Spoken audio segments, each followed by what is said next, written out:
Hello दोस्तों, welcome to my YouTube channel Yadav story. Videos अच्छा लगे तो चैनल सब्सक्राइब करना ना भूले।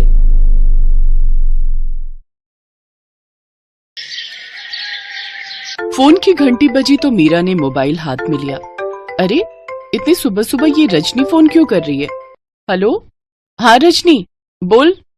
नमस्ते मीरा भाभी, वो मैं 1 हफ्ते के लिए गांव जा रही हूँ। क्या कहा?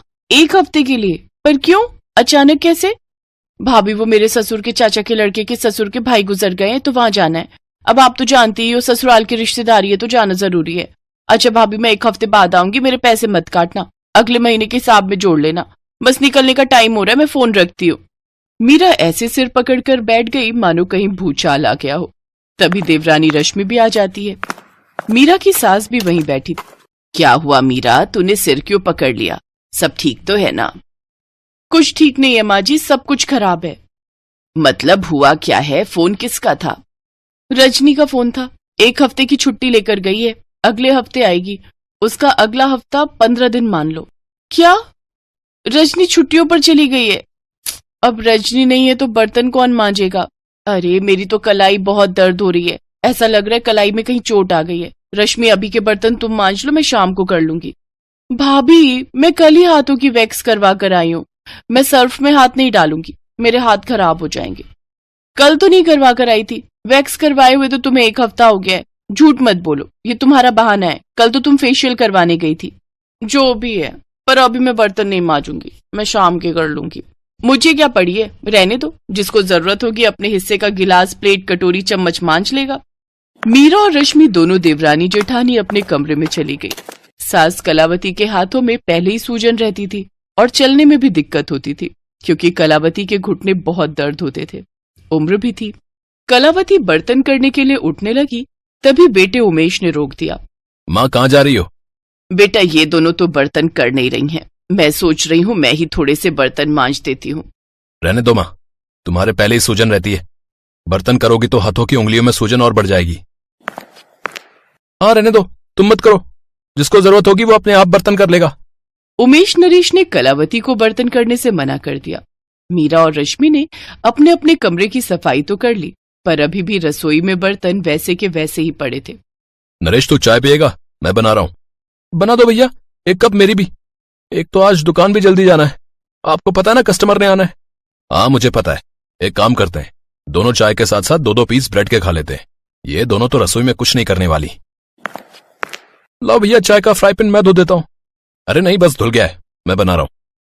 माँ, तुम्हारी भी चाय बना रहा हूँ, पी लेना। ठीक है बेटा, थोड़ी सी बना दे, फिर बाद में नहा लूंगी। आज बच्चों की छुट्टी है क्या? हाँ माँ, गर्मियों की छुट्टियां शुरू हो गई हैं, अब तो 1.5 महीने बाद ही स्कूल खुलेंगे। अच्छा अच्छा। कलावती स्वभाव की बहुत अच्छी थी। वो जानती थी कि जब तक उमेश और नरेश काम पर नहीं जाते तब तक वो रसोई में नहीं जा सकती। इसलिए जब उमेश और नरेश काम पर चले गए तो कलावती से रहा नहीं गया। वो जानती थी मीरा और रश्मि बर्तन मांजने नहीं आएंगी और बच्चे भी सोकर उठ जाएंगे तो नाश्ता मांगेंगे। इसलिए कलावती ने हिम्मत करके बर्तन मांजने शुरू किए और ढेर सारे बर्तन धीरे धीरे करके कलावती ने मांज धोकर रख दिए और सारी रसोई भी साफ कर दी। जब मीरा और रश्मि रसोई में गई तो वो हैरान हो गई। सारी रसोई चमक रही थी।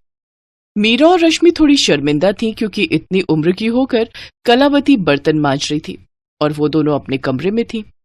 दोनों चुपचाप रसोई में नाश्ता बनाने लगी। मीरा भाभी, पराठा दे दो, मैं माँ जी को दे आती हूँ। हाँ दिया, ये ले आलू का पराठा, थोड़ी दही भी ले जा साथ में, माँ जी को अच्छी लगती है। मीरा भाभी, मुझे लगता है हम दोनों ने बहुत गलत किया है, बेचारी माँ जी को इस उम्र में रसोई में बर्तन करने पड़े। हाँ रश्मि, तुम ठीक कह रही हो, माँ जी के हाथों में इतनी सूजन रहती है, बेचारी घुटनों से चल नहीं पाती और फिर भी पूरी रसोई साफ करके चुपचाप बैठी हुई है। रश्मि, मैं सोच रही हूँ अब जितने दिन रजनी नहीं आती, तुम और मैं दोनों मिलकर घर के सारे काम करेंगे और बर्तन भी मिलकर मांज धो दिया करेंगे। ठीक है भाभी, और अब हम इस बात को लेकर कोई लड़ाई नहीं करेंगे, हम मिलकर काम करेंगे। मीरा और रश्मि दोनों ने समझदारी से काम लिया और कुछ दिनों की परेशानी को समझा। शाम को दोनों ने मिलकर बर्तन किए। कलावती ने जब दोनों बहुओं को एक साथ मिलकर काम करते हुए देखा तो उसे बहुत खुशी हुई और फिर कुछ दिनों बाद रजनी आ गई। सब कुछ फिर से पहले जैसा हो गया। प्रॉब्लम्स हमारी लाइफ का हिस्सा होती हैं, पर उन प्रॉब्लम से बाहर निकलने के लिए समझदारी बहुत जरूरी है। जो समझदारी मीरा और रश्मि ने दिखाई। इस कहानी से हमें यही सीख मिलती है कि बिना लड़ाई झगड़े के जब काम को मिल बांट कर किया जाए तो काम बहुत आसानी से हो जाता है।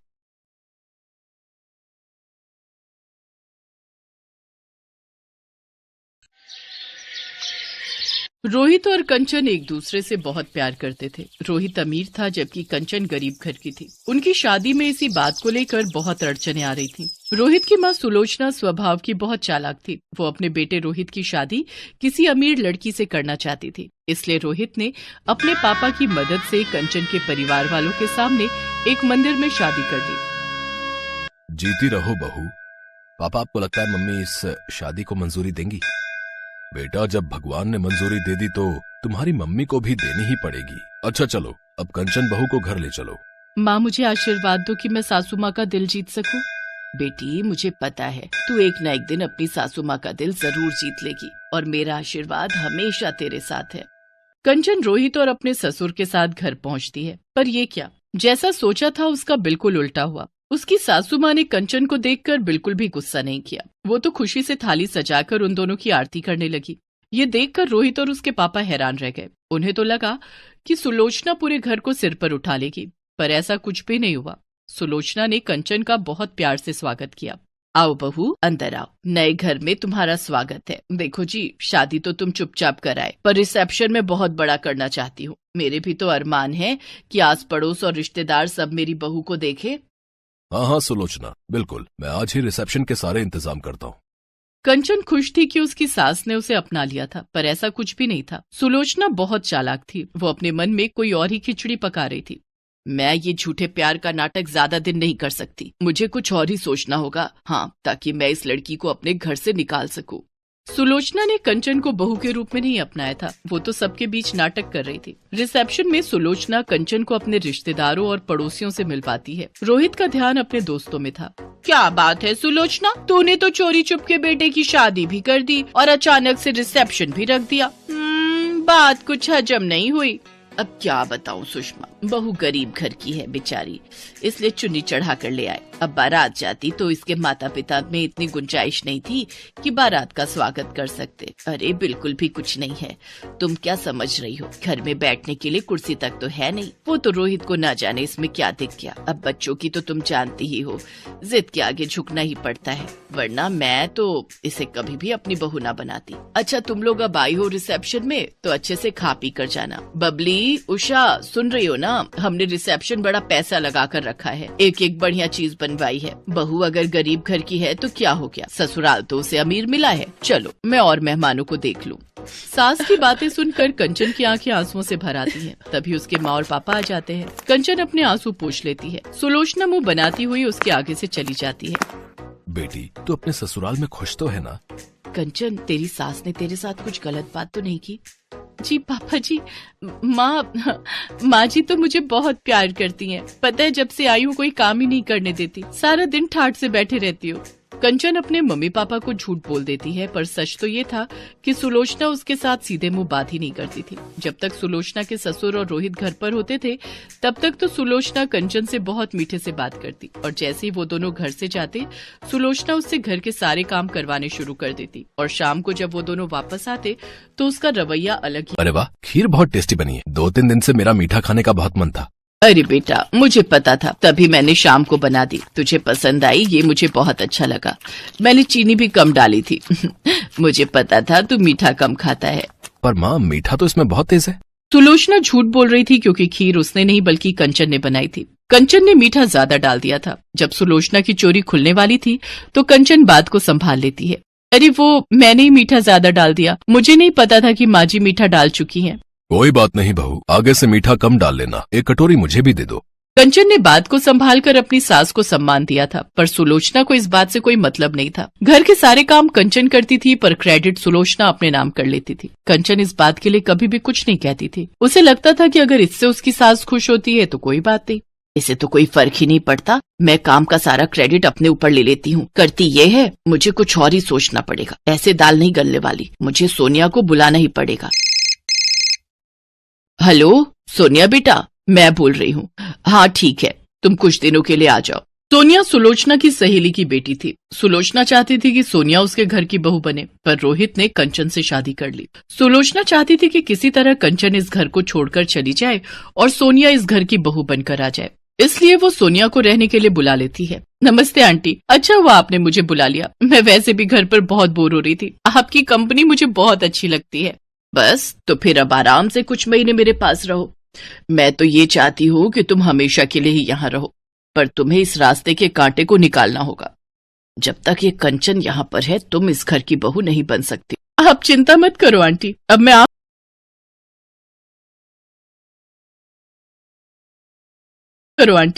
आ गई हूँ ना। मैं इस कंचन को घर से निकाल कर ही दम लूंगी। बस तो फिर बन गई बात। तुम आज रोहित के लिए साउथ इंडियन खाना बनाओ, उसे साउथ इंडियन खाना बहुत पसंद है। दिल का रास्ता पेट से होकर गुजरता है। रोहित तुम्हारे हाथ का बढ़िया खाना खाएगा तो अपने आप तुम पर लट्टू हो जाएगा। पर आंटी, मुझे तो खाना बनाना आता ही नहीं है, मैं कैसे बनाऊंगी? अरे तो कोई बात नहीं, खाना कंचन बना लेगी। जब रोहित और उसके पापा आए तो मैं बोल दूंगी तुमने बनाया है, बस हो गया काम। सोनिया रसोई में जाती है और कंचन को मीठी मीठी बातों में फंसाकर साउथ इंडियन खाना बनाने के लिए कहती है। कंचन, आज मेरा साउथ इंडियन खाने का बहुत मन है, प्लीज तुम डोसा, सांभर और इडली वगैरह बना दोगी, बहुत मन कर रहा है। ठीक है, तुम बैठो, मैं तैयार कर देती हूँ। कंचन बहुत ही स्वादिष्ट साउथ इंडियन खाना तैयार करती है। रोहित और उसके पापा के आने का समय हो रहा था, तभी कमरे में से सुलोचना की चीखने की आवाज आती है। कंचन दौड़ती हुई कमरे में जाती है। बाथरूम में फर्श पर साबुन गिरा हुआ था, उस पर पैर फिसल गया, मेरी कमर। माँ जी, मैं डॉक्टर को फोन करके बुलाती हूँ, चलिए आप आराम से बिस्तर पर लेट जाइए। कुछ देर बाद डॉक्टर के आने पर पता चलता है कि सुलोचना की कमर का मांस फट गया है, जिस कारण उसे कुछ दिन बेड रेस्ट करना होगा। कंचन रसोई में सुलोचना के लिए कुछ हल्का बनाने चली जाती है। सब लोग कमरे से बाहर आ जाते हैं। सोनिया, यही मौका है, तुम मेरी सेवा करके सबका दिल जीत सकती हो, फिर आराम से तुम इस घर की बहू बन जाओगी। नो आंटी, मैं आपके वॉशरूम और टॉयलेट साफ नहीं कर सकती। अभी अभी डॉक्टर ने कहा कि आपको बेड पर ही वॉशरूम और टॉयलेट करना है, ये सब मुझसे नहीं होगा। मुझे इन सब कामों से बहुत चिढ़ होती है। जब आप ठीक हो जाओगे तभी मैं आऊंगी। अभी तो मैं जा रही हूँ, मैंने मॉम को फोन कर दिया था, वो गाड़ी भेज रही है। जब आप ठीक हो जाओगे तो मुझे फोन कर देना, मैं आ जाऊंगी। सोनिया की बात सुनकर सुलोचना की आंख खुल जाती है। वो जिसे अपना समझ रही थी वो वास्तव में अपनी नहीं थी। थोड़ी देर बाद कंचन कमरे में आती है, सुलोचना को अपने हाथों से खाना खिलाती है और उसके बाद दवाई देकर वॉशरूम करवाती है। कंचन सुलोचना की बहुत सेवा कर रही थी। अपनी बहू के इतने अच्छे व्यवहार को देखकर सुलोचना की आंखों में आंसू आ जाते हैं। उसने कंचन के साथ कितना बुरा किया था। सोनिया जाने लगती है।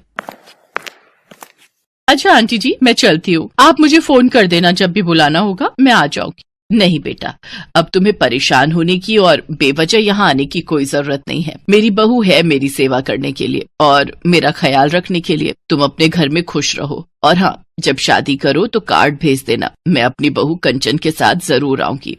अपनी सास के मुंह से ऐसा सुनकर कंचन खुशी के आंसू रो पड़ती है और अपनी सास के गले लग जाती है। सोनिया मुंह बनाती हुई वहाँ से चली जाती है। कुछ दिनों बाद सुलोचना की तबीयत ठीक हो जाती है। अब उसका